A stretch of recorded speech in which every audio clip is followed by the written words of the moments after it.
excited. We are really excited again about our first Friday real estate talks. This month it is May, and that May means the beginning of the summer down here in the South. And I love Lake Lanier and selling lakefront properties. So we thought, we don't always do really specific types of webinars, but for this, we have so many people who are so interested in Lake Lanier and understanding what it's like to live on a lake in general and things to consider, that we thought this would be quite appropriate for this time of year. So that's what we'll be talking about. Be sure if you have any questions throughout that you just plop them into the question box. Parker will interrupt us if there's something that makes sense for us to discuss right away. Otherwise, we'll address them at the end. Then, hi, I'm Ashley. Hey, Ashley. I'm a realtor, of course, but the thing I really like to consider myself is a dream maker. All of my career paths that have led me here to being a real estate agent and working with awesome clients it has been helping people identify what their dreams are, what they want to be, what they want to achieve, and then helping them get there. And with real estate, I can really do that on a regular basis with a lot of different people in a lot of different stages of life, and I love it.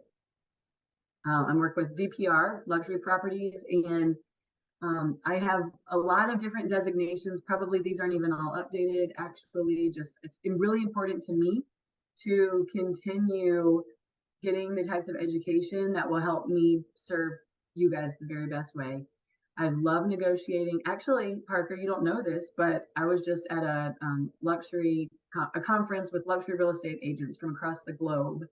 And one of our guest speakers was Chris Voss. Do you know who that is? Oh, I do. Yeah, that's crazy. Yeah, he was an FBI hostage negotiator. He was the Yeah. lead FBI hostage negotiator. And so he came and talked to us about negotiating and kind of really being able to do the very best for whether it's a seller that we're representing or a buyer that we're representing. So that was really cool to have him there. And the trick to negotiation is you cry first, right? That's what I've always done. You just cry, and then no, it's not that. Okay, well, maybe that's the next webinar is you can talk to us about a good negotiation. That's really cool. Well, I don't have anything nearly as cool as that. I did not get to go to a luxury conference and listen to the former FBI chief negotiator, but I did get to start at a new company last month, American Financial Network, or AFN. I'm so excited. Whenever you are a lender that's changing companies, it's definitely going to be a little bit different than if you were to change companies in a different industry. So, I mean, I'm still using kind of the same system, the same software, just different branding, and a little bit different messaging. But really, the reason why I made the switch is because I wanted to be a true one-stop shop for my borrowers and for my realtor partners. And with AFN, I now am able to literally do anything and everything. So I can obviously do all residential, including construction, which we'll talk about in a second. But I can also do commercial. I can do land. I can do fix and flip. I can do hard money. So really the sky is the limit. And that's what I wanted when I was looking for a new company to continue my career as a lender. So really excited about that. And if this is your first time tuning into a First Friday webinar, just know that Ashley and I go way back. And we were both school leaders in Memphis before making the transition to the wonderful world of real estate. So without further ado, Ashley, take us away. Lake Lanier real estate tips for buyers and sellers. Great. All right. Well, let's get started. So in this webinar, we're going to talk about, and again, this is kind of Lake Lanier, but it's also really translatable to many waterfront properties, especially lake properties. So we're going to talk about what some key characteristics are of lake properties. We're going to talk about how much value being on the lakefront actually adds, how we can market your home to sell. And of course, if I keep dropping in Lake Lanier, it's really just because that's my main market in the area that I focus in. But again, you can translate this to pretty much any lake property. And then also same with buying a property, things to consider. So let's talk about some key characteristics of lake properties. There's actually quite a few that a lot of people don't always think about. And as we talk about these properties, we are going to also talk about maybe the advantages or disadvantages, and that might not even be the right word, but things that make something more valuable versus something maybe not as valuable to buyers and sellers on the lake. So the first, of course, moving to the lake. What do you want, Parker? Besides that margarita? I mean, you want a beautiful view, right? I mean, Yeah. why else move to the lake except for the margaritas? So you want a great view, and maybe you want a great place to swim too. So we'll talk about that too. But um, the most people are really looking for a view. You want to be able to see that lake from your porch, from your kitchen while you're cooking, from when people, as soon as people walk in your front door and you have a great view out to that lake. It's like automatically relaxes everyone to just go when you walk in the door. And so a view though on the lake is often going to cost you a little bit more money, especially a wide open view. So those are things to consider. And then if you don't have a view of the water, you can still be on lakefront property. My where I live right now actually has a teeny tiny summer view, so I can see glimmers of the lake through the trees. But basically, for the sake of this, I'll say like there's basically no view of the water. But what I do have is a winter view, which is great. When the leaves are off the trees, I can see the lake during the winter. And but either way, I'm on the lake. I'm on lakefront property. I've got a dock. I can just walk down there anytime I want to. Just can't see it all the time. So, but because mine doesn't have that year-round view, where I live is not going to cost as much as like where my parents live, where they've got a wide open, mowed grass all the way to the water, mile long view.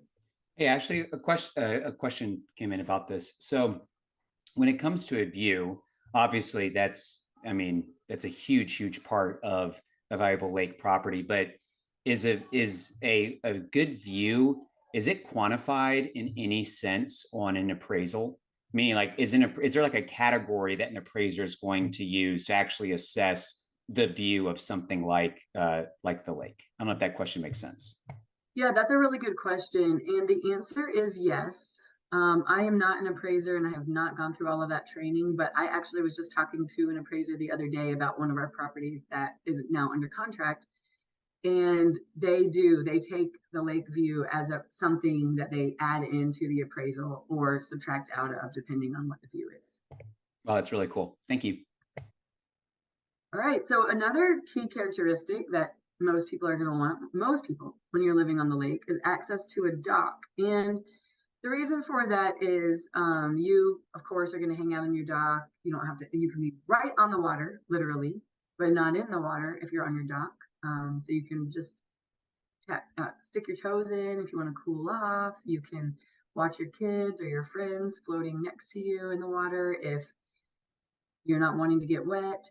But also, a great thing about a dock is most docks, not all, but most docks are permitted to have slips for boats. So if you have a personal boat, you can keep your boat right there in your dock, right there at your house, and be able to enjoy it very easily without going somewhere else to use your boat.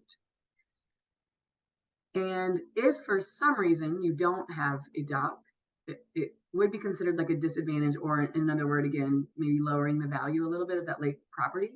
But as long as you're on the lake, you still can walk down to the lake and still play in it, fish in it, do whatever you want. You just don't have a place to keep everything really easily right there.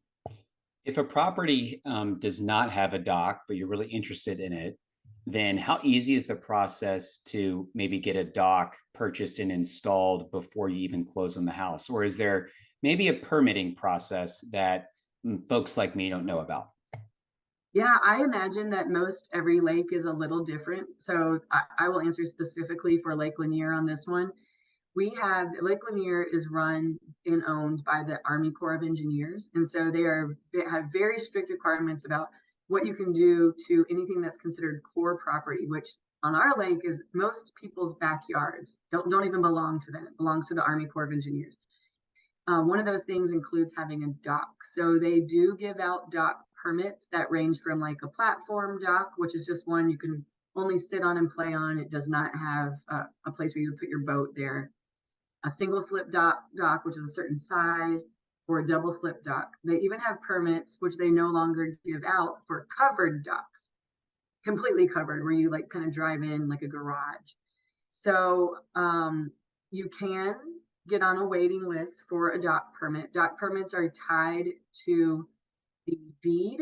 So technically to the person who owns the home, if you think about it like that, it's tied to the deed versus the actual land. So when if there's already a dock permit in place, that's very valuable for people buying here on Lake Lanier.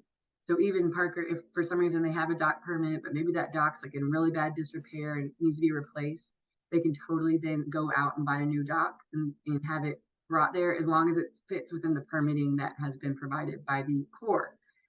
If the property does not have a dock permit, there is a waiting list that is like thousands of people long, Wow. and most likely you won't get a dock permit. There are So some ways to move up on the list a little bit, but it's not something we'll talk about in this. is this something that obviously you I mean if you're trying to list a lake house that has a dock permit that's going to convey, you want to bring that up, but is that something that you can quantify in an appraisal, or is it just something that you know you just kind of have to hope? Like, I'm just trying to think, like, how do you, it seems so valuable, but how would you be able to quantify the value of something like that and still have the property appraised? The property, I'm I don't know the answer to that as far as how they actually do that in an appraisal, but what I do know for sure, like your tax appraisals are based on your dock permitting. So Oh, cool. if you're not permitted for a dock, then you're not charged for that. If you are permitted for a dock, you are, and then you're charged based on the size also of the permit of your dock. Nice. Okay. That was not a question from the audience. That was a question for me and my brain. So thank you, Ashley. Sorry for the curveball. Let's go to the You're next one. Water. you need to know these things anyway for all the people buying on the lake, so it's good to know. I know we obviously have talked a little bit about dock permits. I feel like that. What if that's the new title of this session? It's just like dock permits, the whole entire webinar. Anything you want to touch on water depth, or are we good to go to the next slide? Well, I think water depth's really important. So you've got kids, right? And they're still Yeah. kind of little, so they're probably not. Well, maybe one of your oldest might be jumping off the dock on her own by now, but we're big kids, right? So if you go over to someone's house and you jump off the dock into 3 feet of water versus you jump off the dock into 15 or even 8 feet of water or 20 feet of water, how's that going to make you feel about like just playing there, right there by the dock? Yeah, I mean, also not even just the jumping too, but I used to go over to a friend's house growing up because I grew up, near slash on Lake Lanier, and it was a beautiful view, but it was so shallow, the cove where the dock was, that when you would swim, your feet were always touching like the bottom of the lake, and it was just grossed me out. So, no, Yeah. water depth would be really important to me for sure. The other reason it's really important is on our lake, and actually a lot of lakes around Georgia, the water levels change all the time for various reasons. Lake Lanier, it's usually due to a rain issue, but since the Corps owns the lake, they also let water out sometimes so that it helps feed other things further down the Chattahoochee River. So the water depth changes all the time. So again, you're in this cove, and then the water goes down. A lot of times you're not going to be able to keep pushing your dock out to chase the water. At some point, all the other docks in your cove are going to get in your way. Versus if you're at the mouth, closer to the mouth of a cove, or if you're in a wider cove that already is deep, as the water goes down, people can keep pushing their docks in, but not being in the way to be able to still use their boats all year round. So those are really important things to look for, or at least know that maybe in some months you might not have access to your boat, but having a plan and knowing, okay, the water's going down, let me get my boat out of the water so I can go launch it from a public place. Or I actually don't use the lake during this time of year, because a lot of times it's lower like in the winter time anyway. So don't use the lake then. So it's okay that I'm pulling my boat out for the winter. No, that makes a lot of sense. I'm learning so much. Love it. Love it. This is why we do these. Yes. And actually I'll do the second one here just because we were talking about the water depth. Slope often is a good sign of if you have no clue about the lake and you're just kind of looking at the lake and you're like, I wonder if they have good water depth there. You can often tell, like if a yard is very steep, that most likely your water is going to be very deep at your dock versus because it just follows the curve, right? Versus if it's like a really flat walk to the water, usually you're going to have a bit of a shallower water there.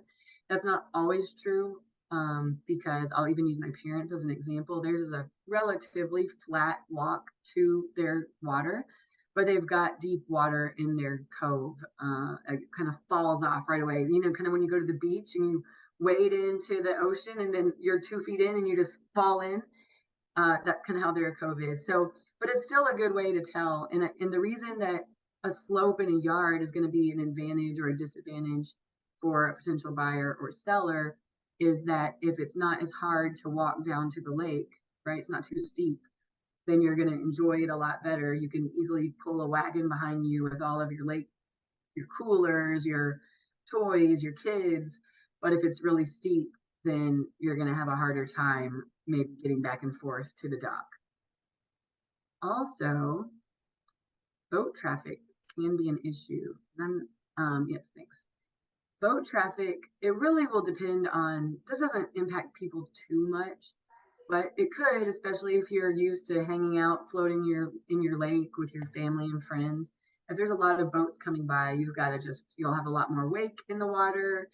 Your dock might get rocked a lot more too. And sometimes it can be louder if there's boats coming by on a regular basis. So it's just something to consider when you are looking at lakefront property. Ashley, something that my dad and I used to do a lot growing up was fish. And I just always remember going into different coves because it's called skipping under docks. You would skip your lure underneath the dock because fish sometimes like to kind of hide, underneath boats and all of that. And I just remember my dad would sometimes, whenever we'd go into a cove, he'd call it a money cove because we could see on the depth finder that sure enough, just like your parents' lot, it was like a really nice, gentle slope, but then just based on the topography of the cove, it would drop really, really deep, and the fish would actually hang out kind of right at that drop. So yeah, just super interesting how you evaluate, features that are super unique to like a niche market like this. So true. It's so different per lot. So okay, so the lot functionality. This is more a very broad thing, but for the sake of this webinar, I'll just talk about a couple of things. One, let's talk about what's kind of written here under disadvantages. So we already talked about the steepness of a lot, the slope, and that could impact the access to your lake. But and also the use of your yard, like, hey, let's go play football in the yard. Oh, I can't, it's too steep. Now you could probably put a really cool slip and slide back there. That would be fun. Um, but also, if you are thinking about building a home or you're thinking about adding onto your home where you would need to have septic lines, it's really important to make sure you're evaluating whether the lot's slope or even rockiness of the soil and things like that may impact you where you can put that septic line, where you can put the septic. And then if you have, a lot that's a lot easier or more level, and again, the level could be like, okay, my driveway is not too steep going into my house, or maybe it is kind of steeper getting there, but once you're at the house, you're more at lake level. And so it's easier to get to the lake. These are just things to consider, like how easy is it to get to your house? How easy is it to get to the lake? And then the Ashley, same, did you know that slip and slides are not really even a thing that much anymore? Too many injuries, and I know the world we live in. Slip and slides were a really big deal growing up when I was a kid, and I'm sure they were for you too. So, yeah, RIP slip and slides. That'll be our RIP. Well, actually June will be all about dock permitting, and then July's webinar will be all about slip and slides. So make sure you tune in. Slip and slide lawsuits. We can always build your own, Parker. Just get a big sheet of plastic and put some water down there. Oh, It could be really fun. we used to do that, like the blue tarp, and then we would put like mineral oil all over the tarp. Oh yeah, we knew how to have a good time back in the early '90s. Yeah, back when people didn't really monitor what we were doing too much. So, also, utilities in a very similar way is really important to just consider and see how it might impact you. Most of the houses around Lake Lanier already have county water available to them, natural gas and cable, but not all do. And so then you just need to make sure that a lot of them actually have well water instead of county water. And that's really fine water. It's just another thing you need to consider and how you're going to monitor that or make sure people are checking the well water and making sure the well is working. Also, you may need to heat with electricity or with propane if you don't have access to natural gas. And then also here on the lake, the Wi-Fi sometimes or the cellular is not always the best, depending on how your lays, how your house lays on the land. So you'll definitely want to make sure that you can have access to Wi-Fi to be able to have a strong signal at all times. We kind of already talked about the noise. I think people come to the lake a lot of times just to relax and be rested, or they want to hear the wind blowing through the trees or the lake lapping up on the shore or the loons in the late spring here calling to each other. Those are the kinds of things they want to be hearing outside while they're sitting on their porch having coffee or taking a nap, not boats going by or maybe cars from Georgia 400 that's close by. So those are things to consider. And then also, some people have docks, even though you might have a dock permit, it might not be super close to your house. So I'll again compare and contrast my house with my parents' house. You guys already know it's hard to see the lake from my house in the summertime, but also my dock there's like two other docks in my view before I can see mine. And I can still see it, but you can't, it's not just like there, like, oh, there's my dock, there's my boat. I actually have to keep an eye on it a little bit more regularly. Whereas at my parents' house, you look out at that wide open view and then there's their dock right there too. So you see, there's the dock. Oh, there's the boat. There's people hanging out on the dock. Let me go down and hang out with them. So that's really nice. There's also, I don't remember if we have this in here, but sometimes neighborhoods have a community dock instead of you being able to have your own dock in your backyard. So like if you can't get a dock permit, the next best thing, if you want to have a boat in your neighborhood, is to look for a neighborhood with the community dock, and then you can purchase a slip in that community dock and then be able to just walk over there, take your golf cart over there to have access to your boat. Hey, Ashley, so how So much Parker, value does the lakefront add though? That's an well, essential question. I was actually just about to ask you that since I already know the answer. Based on what we just talked about, what would you say based on all of these different items? How much value does the lakefront add? Goodness, I'm gonna answer that in a technical sense. So if I were to take the exact same size lot and the exact same house, and the only thing that I'm going to make different is that we're not on the lakefront, I would think that, like, in terms of a purchase price, 30-40% less valuable, maybe, but that's just a shot in the dark. Yeah, so that's actually, I'm sorry, I just threw that at you to see what you would say. I was curious. It's really interesting, actually. We have a house under contract right now that we do consider lakefront, but there's actually technically the property itself does not have access to the lake. You have to cross Okay. a road to get to the lake. But the reason we consider it lakefront is because of the view. Right, right. And that's why I had that conversation with that appraiser actually about that. And this house is a beautiful home. It's like one you would find in a country club somewhere. There's just details and everything, the trim, hand painted ceilings. It's an amazing home. Right. And really, we're selling it for the price that maybe that same home would be in your country club somewhere else. Let's say you wanted to play golf or you wanted to be in part Okay. of like that. So, in that sense, I'm not sure that the lakefront really added too much value. Now, but what did add value in this case was the location of where it was, because it's so easy to get to some Okay. really fun things on the lake. So, I think maybe a better way to ask this question is not how much value does the lakefront add, but if you have a house, if you are looking for a house on a lake, then, or you're trying to sell a house on a lake, then what aspects of my house are adding value Hmm. to this purchase? Or, okay, I'm a buyer, Right. and a buyer calls me and they say, Ashley, I want a lake house. I don't want to spend more than $1 million. And all right, okay, let me do like our normal people like us. Ashley, I'm a buyer. I don't want to spend more than $600,000 on a Right. house. And the most important thing to me is that I have a dock because my friends come over all the time and I want to be able to take them out on a boat. Right. I don't Right. care about the view. I don't care about anything else. Well, as we talked about, dock permits on Lake Lanier are kind of valuable because there aren't really anymore unless you get Right. on a Right. bidding. So it is actually really hard to find a $600,000 house with a dock that has water that would allow a boat to be used most of the year. Yeah. Um, so in a way, it adds a lot of value. But what I can tell that buyer is, okay, this is something that's really valuable, and this is why.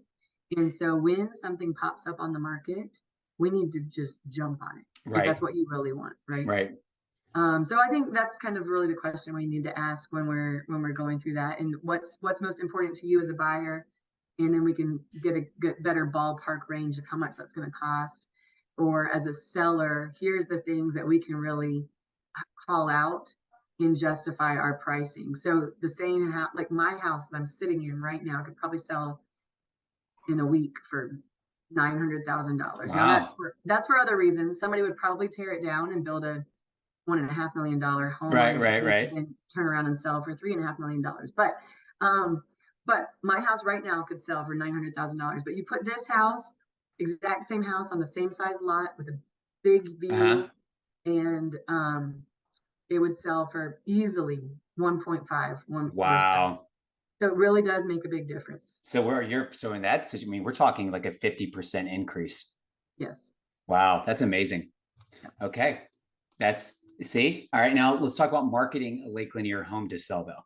All right. So you're a seller. You're looking to sell your house. You want to make sure that you find some good buyers and get the best price possible. So the main thing is you really need to know your audience. And we kind of, as we talked about things that are important to people when they're buying lake homes, maybe that suggested some things, Parker, and not to put you on the spot again, but of the type of audience that we would be looking for someone to buy on the lake. Are we looking for people who love like car racing? Gosh, that's a really good. I mean, so I think about that question of like larger demographic sub pops, right? So Sure. for example, um, oftentimes you will have folks who are in their late 50s, early 60s retirement age, and they're liquidating some assets, and it might be like a downsize in terms of square footage, but it's like this is where we're going to go play with our grandkids. This is where we're going to be, forever, right? Um, Yes.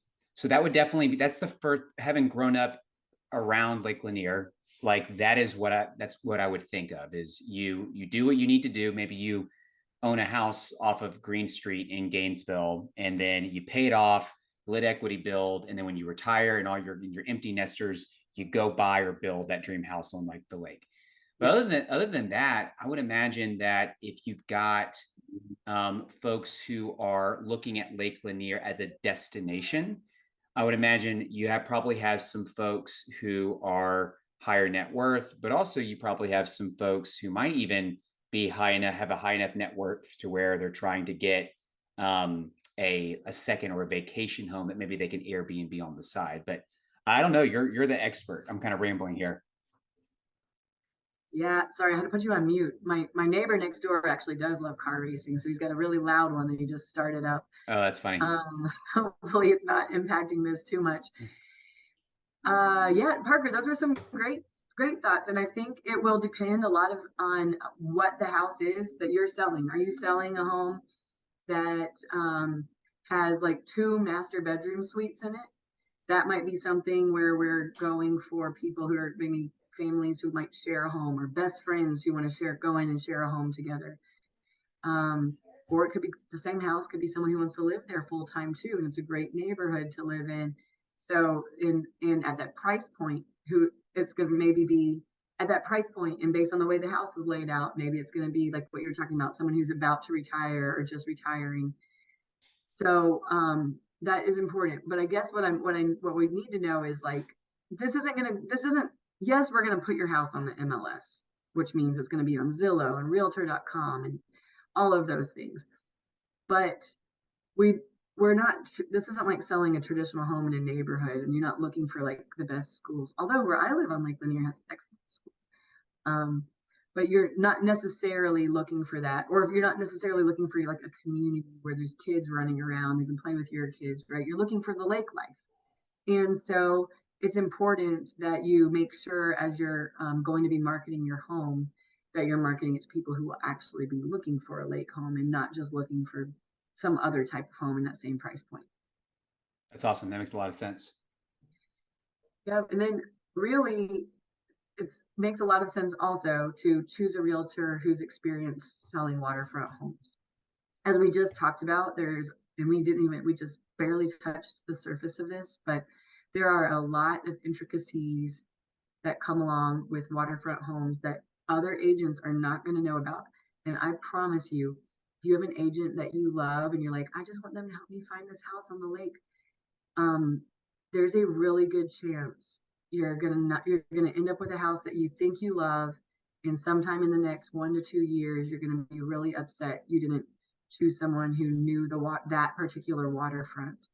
I'll give an example of a home that sold last year for $850,000. So, doesn't not too out of reach for a lot of people, right? It was super cute.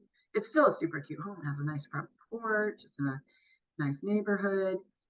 But at the time, the water levels were really high here, and the dock, which you cannot see from the house, but the dock was in the water. But that home almost always does not have its dock in the water. And the agent who helped their buyer buy the home didn't know the lake. So they were like, look at this awesome house and look at the dock and oh my gosh. So maybe that same house would have sold for a lot less money. Even if you loved the house and knew that you might not use the dock all the time and you were okay with that, you could have gotten a better price on the home. And same thing for selling, just to know like what can we really get? And then, okay, your agent says, hey, let's sell this house for 700,000. It's because it doesn't have great water all the time, right? And then the agent might say, I might even say, you know what? There might be a couple buyers out there who'd be willing to pay 850 for this home based on these other factors. And if you're willing to wait, and if we're willing to like do some target marketing for those types of people, then we might be able to sell your house for 850. But here's our range of like realistic. If people are literally looking for a home that they can use the dock all the time, it might be 700. If they're looking for a home that's super cute and that they're going to love this neighborhood and they're okay sometimes having a dock, then 850. And then that helps us determine. Interesting. It sounds like you know a lot about this stuff, Ashley. You should be a realtor who specializes in lake properties on Lake Lanier. Well, it definitely helps also to have a realtor who lives on the lake. Um, just so there is a whole the great thing about being on a lake is you really get this lake life and it's a real thing. It's a casual lifestyle. People generally many people are retired or pretend like they're retired all the time. So they're not hurried or frustrated or worried about things as much as the rest of the world. And it's really nice to get away. So like learning that like lake life experience, learning about driving on your boat to a restaurant for dinner instead of driving somewhere out to go out to eat. Um, but then also someone who has lived here and specifically for Lake Lanier, and I would say for any other lake that has rules like ours are with the Army Corps of Engineers. As a homeowner, you haven't just heard of these rules, but you actually know them, live them, and have probably had a fine or two or a warning from the Corps. So there are ways that realtor who's a lakefront homeowner is going to be able to help you a lot more again in making sure that you're having your home ready to sell where the Corps, for example, isn't going to get you in trouble on the back end too. That's cool. That's very, very cool. Ashley, I'm telling you, you need to go ahead and just send out the recording of this webinar to anyone who's thinking about listing and or buying on the lake. Thanks. And so that was, now let's talk about buying a property on Lake Lanier. I know that we already covered a lot of this stuff when it comes to, the different advantages and disadvantages, but I feel like these are some good summary slides. Yeah, and these are really similar actually to selling. And for the same, I kind of actually just touched on both for most of those last three slides that we went through. But if you're buying on the lake and somebody, your agent doesn't know the lake very well, or maybe they like Parker, you grew up coming to Lake Lanier all the time, which is great. So you got the experience down, Right. right? But you still don't know like what the water levels are like in these different coves, or Exactly.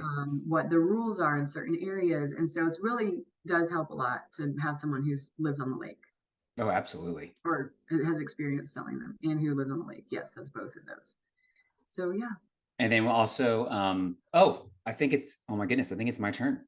I was so transfixed about like, I need to go buy a lake house, which I Well, cannot afford right now.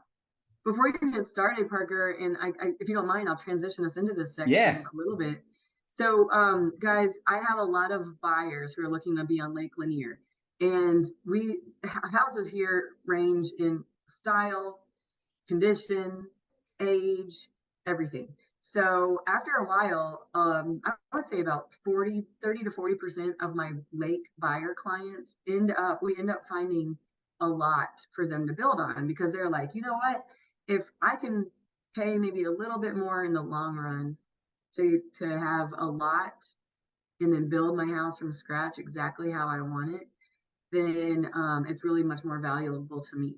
And so Parker and I talk about this all the time. Like, what are the best ways that my clients can fund this? Because they can't like buy a lot and then go build a home. Like, they just can't, most people can't do that. And so with Parker's new company, AFN, he has some ways that people can. And this is really exciting. So I'm really excited, Parker, for you to share how people can do this now and what kind of products you provide. No, I'm really, really excited. This is probably actually, it wasn't the only reason why I made the switch to AFN, but it was one of the big selling points. Before I even kind of talk about what this one-time closed construction product is, I think it's good to paint a picture about what it typically looks like when you're trying to buy land and build. Okay. So, whenever you're trying to buy land and build, oftentimes what you're having to do is either A, have the cash to buy the land outright. That's hard for a lot of folks. And so, what do you have to do? We have to go get financing. Sometimes you can buy that land with like a hard money or bridge loan. It's a super high interest loan that you have to pay off after 12 months. Or maybe you just get a straight up land loan where you're going to have to do 20, sometimes 30% down. All right, so now we've got the land. So, how do we actually finance the construction? We're building the land and we now bought. Well, same type deal, either paying with cash or maybe you're getting a line of credit on a pre existing property. Or and I could go on and on. The point being is that unless you just have a stupid amount of money to throw around, buying a lake lot and then building on that lake lot and then trying to figure out the financing for that is incredibly expensive and incredibly time intensive. But what's really cool is if you have ever bought a home in, let's say, a DR Horton neighborhood or a David Weekley neighborhood, think of it's like I'm going under contract. My house has not been built yet. And yet I get my earnest money. I wait around 8 months and oh my gosh, my house is built and now I get to close. The reason being is because you have a big enough company that's fronting the funds to get that construction done. So that's essentially what my company is doing. And what you're going to be able to do is buy land and build your home, and you only have to close one time and get ready for it. It's just a normal. And by the way, Ashley, we do this for FHA, VA, USDA. I'm not going to talk about those because oftentimes VA, FHA, and USDA, they're going to have price restrictions. And so if you're going to build in Lanier, it's probably going to be a conventional loan, if not a jumbo loan. So that's the reason we're sticking with this. But here's what you need to be able to do in order to buy land and build on it with this one-time closed loan. One, it's got to be owner occupied or a second home. So you can use this for a vacation home. Next, you have to have at least a 680 credit score. And then it's got to be a 30-year fixed or a 15-year fixed. Now, whether Parker, you're, go ahead. what's the difference between a second home and a vacation home? It's the exact same thing. They're just used interchangeably. Usually a second home is used as a vacation home, but sometimes someone might, work. They might have work responsibilities in LA, and then they also have an office in New York, and so they have to split time. Sure. So, but no, Okay. usually you use them interchangeably. Okay. So here's what this means, though. You're just like, wait, purchase refi, what does that mean? Well, sometimes you'll have folks who already own the lot. Let's say, for example, Ashley, that you've got somebody who inherits a lake lot from a parent who's passed away, right? Well, if that's the case, then what we're doing is we're still building on that lot. It's still going to feel like a normal purchase transaction, but it'll just be coded as a refinance. Bottom line is whether you own the lot or you don't own the lot, it's still going to be this. You can put as little as 5% down. I'm going to say that one more time. We're buying the lot, building the house. The total price, you could put as little as 5% down. Now, if you're trying to build that vacation home, you got to put at least 10% down. Okay. Okay. So this is huge. Not only that, but loan limits, conventional loans, they have loan limits. We're not going to talk about that in this webinar. Just know there are limits. But there are something called high balance conventional loan where you can go over that conforming loan limit. And so this is an amazing option. Moving on down, let's talk about how that works. So first is you have to use only one builder. Okay, so you can't piecemeal it together. That is a restriction. The second thing too is when we're talking about reserve requirements, you got to make sure you've got at least whatever your monthly mortgage payment is going to be. You got to make sure that you've got at least 6 months of reserves if you're only doing a 5 to 10% down payment, 3 months of reserves if you're doing a 10 to 15% down payment. And then this is the coolest part, Ashley, is let's talk about how the actual building works. All right, so I found a lake, I found a lot, cool. I found my builder, great, we're closing. And by the way, we are closing and everybody's getting paid before you've even started to build the lake house, all right? But what happens? Well, what happens is at closing, 10% of the entire construction budget is released to the builder, all right? And then what's happening is draws are paid based on the cost breakdown of completed work. So let's say, for example, we're quoted the foundation is going to cost $20,000. Where if the builder is 100% done with the foundation, they can request $20,000. But let's say that they're running short on funds, the builder, because building a house is expensive.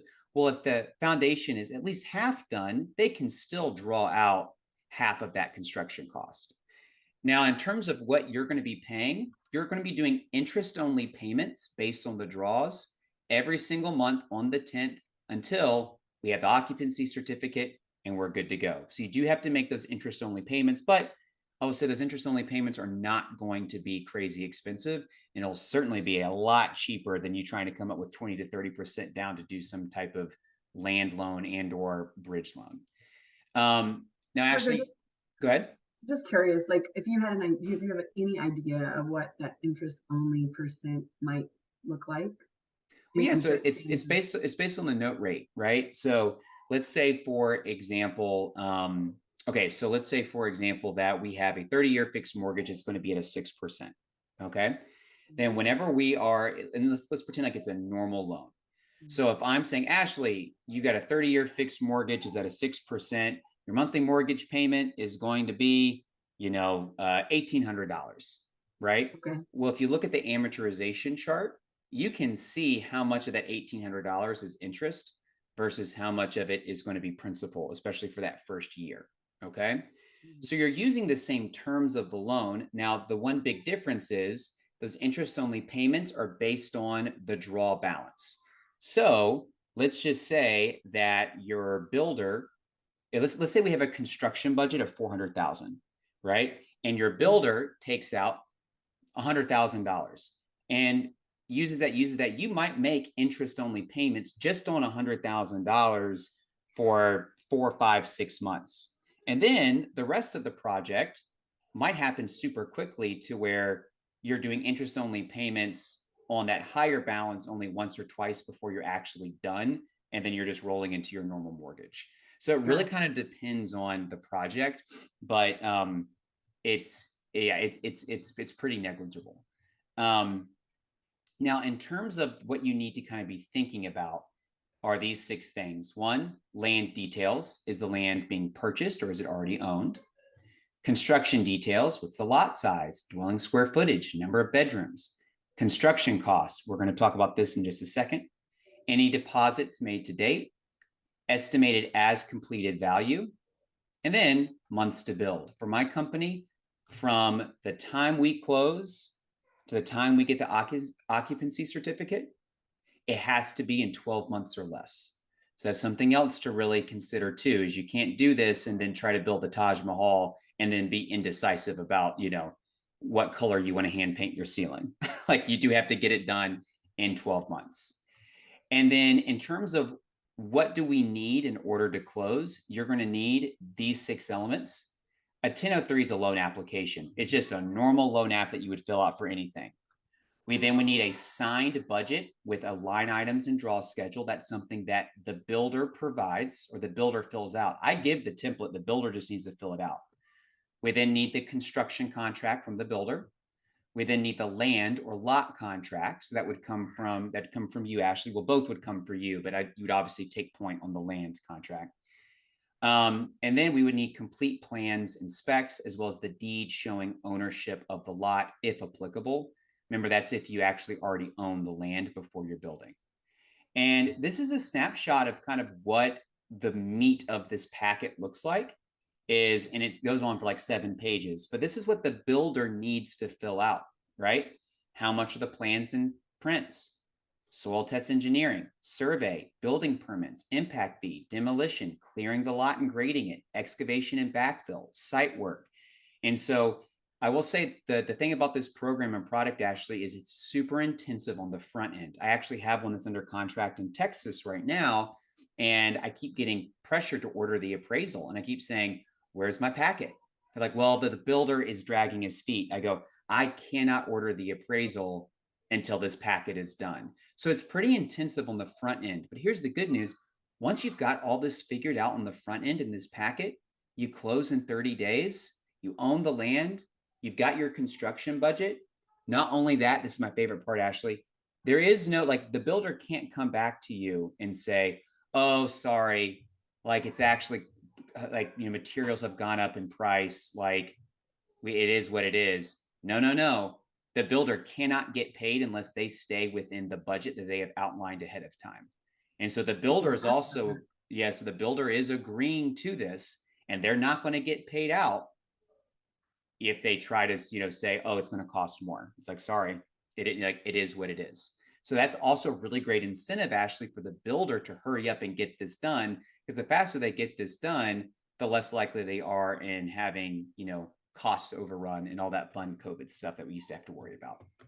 So if you're interested in this and you want Ashley to help find you an amazing lake lot so that you can build, or Ashley, this entire thing that we just talked about, I've got a packet that is just for renovations. That's the other thing to think about too. It's not just about construction. You might find the perfect lake lot with the perfect dock with the perfect view in a house that you just hate. That's fine too. You can also use this product to essentially do a complete reno overhaul of a house. So really, really cool product. And I think we're running way over, Ashley, but we don't have any questions from the audience, except for that one that we talked about earlier on. But do you have any questions about what I just said, or do you have anything that you want to clarify about your portion? I think I'm really excited about what you just shared, Parker. I actually am like, okay, what lot can I go buy so I can build myself a house and That's sell right. this one for 950,000, you know? Um, so this is great, exciting news. I'm sure I and other people, as we think about this a little bit more, will have some questions after we've taken some time to process it. But I'll be reaching out to you for sure to understand that even better. Awesome. Hopefully I've got a client or two or me who can use this in the near Yeah. future. So we'll become more expert on what you've got to offer. I do have one question, Sure. actually.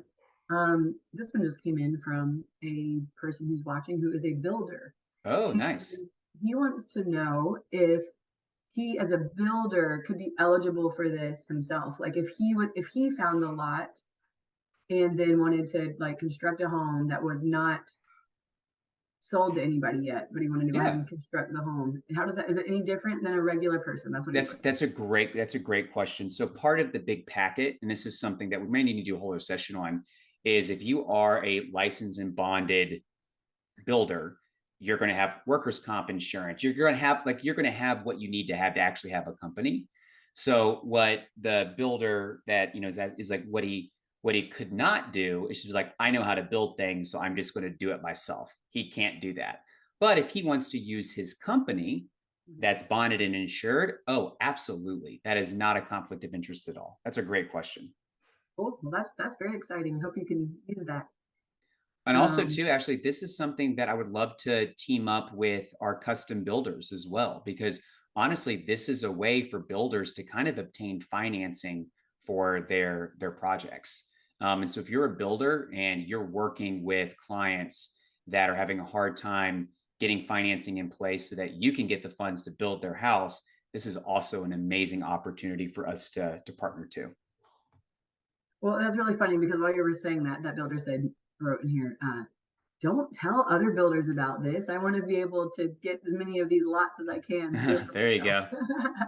But yes, I think this is great. And actually, I work with several builders that I really like a lot that build here on the lake and elsewhere in Atlanta. And I'm excited to share this with Yeah, you. and So, I'll make sure to give you the packet. It's about, I think, 16, 17 pages, and I'll sound like a broken record like I am with this one deal in tech. Is we're like, is my packet done yet?